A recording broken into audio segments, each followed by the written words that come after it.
Cualquiera que me conozca sabrá que los dos escritores que me orillaron a la lectura son Julio Verne y Charles Dickens. Hoy nos centraremos en una obra de Julio Verne. Julio Verne escribió un relato que sucede en México. Soy Jorge de Negre y esto es Mundos Literarios. Comenzamos.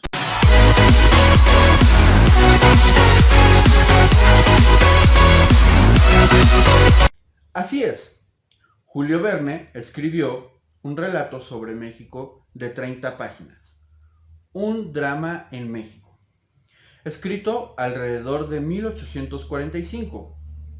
Anótenlo, ese dato es importante. Fue publicado en 1851 en el Museo de las Familias en la segunda serie y contenía 3 ilustraciones. Fue publicado posteriormente en 1876 en el libro Miguel Strogoff y contenía 6 ilustraciones. La historia es la siguiente. 4 barcos de la Armada Española que están en las Islas Marianas deben recalar en una de ellas para poder ser reparadas. Estos barcos son el navío de línea Asia, el bergantín Constante, el bergantín Aquiles y la corbeta de transporte Gavington.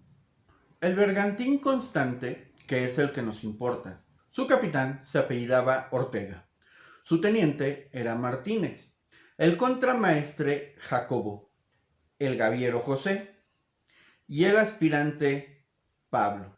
Cuando están reparando las naves, aprovecha la situación el teniente Martínez para poder hablar con todas las tripulaciones en una taberna. Ahí se pone de acuerdo con ellos, pues se les debía desde que salieron de España su salario. Así que decidieron tomar los barcos y llevarlos a puertos mexicanos para que tuvieran su primera flota. Pero decidieron no matar a nadie. La señal que tomarían sería cuando los marineros del Asia tomaran a su capitán preso. Entonces dispararían un cañonazo. Con eso, el resto de las naves harían lo mismo. Tomarían a la tripulación y a los que no estuvieran con ellos presos, junto con los oficiales. Es así que una vez hechas las reparaciones, los 4 barcos zarpan. Ya en el mar, las naves empiezan a disminuir la velocidad para poder estar cerca del Asia. Cuando el Asia toma a su capitán, lanza el cañonazo. Entonces, todos los barcos hacen lo mismo. Toman a el capitán y a los oficiales. Y a la tripulación que no estuviera con ellos. Los dejan en una isla esperando que murieran. Sin embargo, Julio Verne nos cuenta que después de que los dejaran, llegó un navío británico y los recogió. Por otro lado, tenemos que estos barcos siguen la marcha hasta llegar a la bahía de Acapulco. Una vez ahí, el gobernador les dijo que sí le interesaba tomar la flota, pero que debían de ir a México, pues él no tenía el dinero que podría ser conseguido en México. Es importante señalar que el relato que escribe Julio Verne lo sitúa hacia 1825. Pues bien, el teniente Martínez y el gaviero José deciden adentrarse a México, en parte porque el gaviero José conocía el territorio muy bien. Y el teniente Martínez tenía la labia y además era quien encabezaba el motín, por lo cual él tenía que acompañar a José. Este relato está dividido en 5 capítulos y esto que acabo de mencionar es el primer capítulo. En el segundo capítulo encontramos a estos 2 hombres camino a la Ciudad de México. La descripción que hace Julio Verne sobre el territorio mexicano demuestra una minuciosidad para alguien que nunca pisó este territorio. Habla de la Sierra Madre, habla de las distancias de los lugares que muy probablemente hayan sido correspondientes con la distancia real. Entonces, estos personajes deciden descansar en una taberna. El tabernero les dice que dos de los suyos, porque se da cuenta que son españoles, acaban de pasar. A esto no le dan importancia ni José ni el teniente Martínez. Lo que sí es que el tabernero, disgustado porque vinieran los españoles, los trata mal y les da poca comida, alegando que los dos que se acaban de ir se acabaron las reservas. Una vez descansados, comienzan la marcha.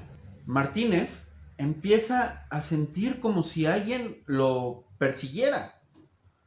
Incluso, en una de las escenas, Julio Verne nos narra que hay una especie de fenómeno que parecen ser personas con luces blancas.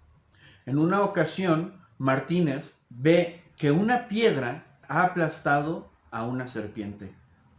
Así que esto empieza a obsesionarlo. Conforme va avanzando la historia, nos damos cuenta que esto empieza a crecer. Desde un pequeño comentario que le hiciera páginas atrás a José, diciéndole que no había visto al contramaestre Jacobo y al aspirante Pablo, después de haber recalado en Acapulco, a un casi obsesivo delirio de persecución. El relato continúa narrándonos cómo va enloqueciendo Martínez. Finalmente, cuando llegan al Popocatépetl, Martínez ya no aguanta más, y en su delirio cree ver en José al capitán Ortega. Así que Martínez asesina a José sin darse cuenta. Todavía con la sensación de persecución, Martínez decide avanzar. Y mientras Martínez busca un camino para escapar, nos damos cuenta que quienes han estado siguiendo a José y a Martínez son el contramaestre Jacobo y el aspirante Pablo, quienes decidieron castigar a estos personajes. Pues, sintiendo que podría haber algún motín, le pidió al aspirante Pablo que lo vengaran, en dado caso que le quitaran la vida. Así que, una vez que se acercan, Pablo dice, ya cayó uno, falta uno. Apenas dice esto cuando Martínez cae. Entonces, Pablo dice, capitán, lo he vengado. Y Jacobo agrega, hemos vengado la honra de España. Y el relato termina con la alegría de las personas al saber que tenían una pequeña flota y que esta flota sentaría las bases para la flota mexicana, que se embarcaría en una pelea con Estados Unidos.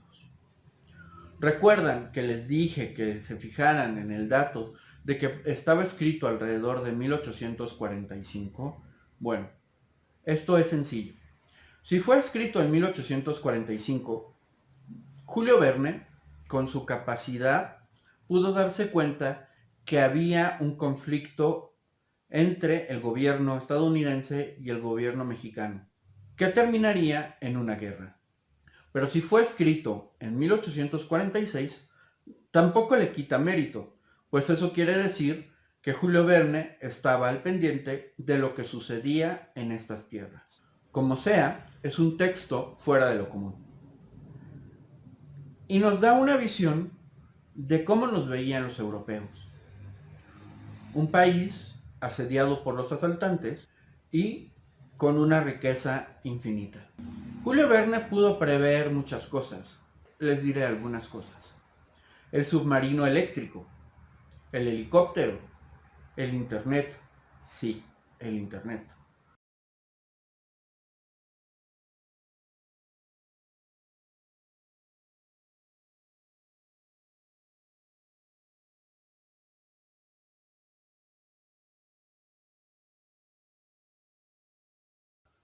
Dentro de las cosas que también visualizó Julio Verne fue que las noticias serían transmitidas en un aparato visual, es decir, la televisión. También la aparición de las videollamadas. Muchos ven en Julio Verne un simple relator de cuentos y muy pocos en un científico. Mi opinión es que tenía los dos elementos. Era un relator de cuentos fantásticos, pero tenía una mente científica.